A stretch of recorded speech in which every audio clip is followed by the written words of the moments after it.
what they are producing, whether it is rice, there is a market in Cameroon. So Ebaposa is connecting the dot. And that is actually what has made Africa where it is today. 60 years after independence, 60 years before independence, South Korea was at pair with most African countries.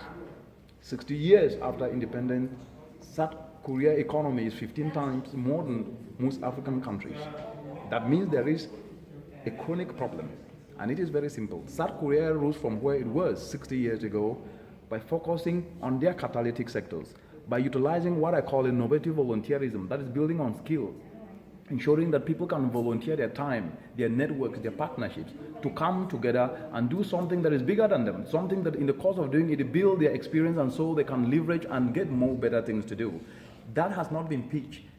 That narrative have not really actually been pitched in the African continent today. Volunteerism is more doing something to help others.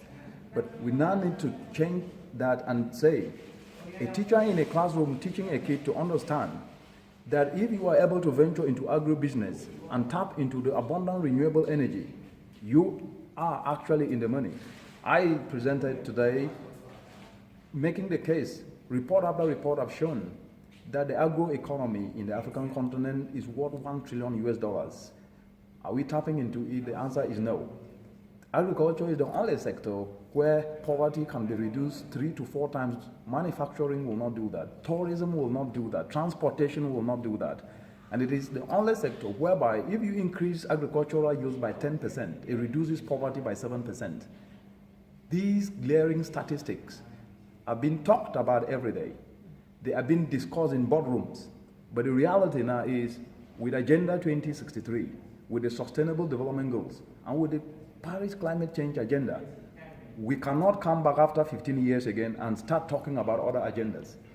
Africa, sometimes people jokingly say that it's a cemetery for declarations, but the bet is with the youth.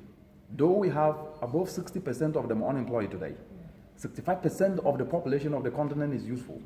So the message is simple and clear. The future is in our hands. And to move forward, we must be able to ensure that we focus on what Ebaposa is presenting, which is engaging everyone and utilizing their skills, and not necessarily putting money up front, but saying that ideas can transform societies. And when the foundational base is built, when money comes, it will actually be solving the problems. Just before I conclude on that particular point,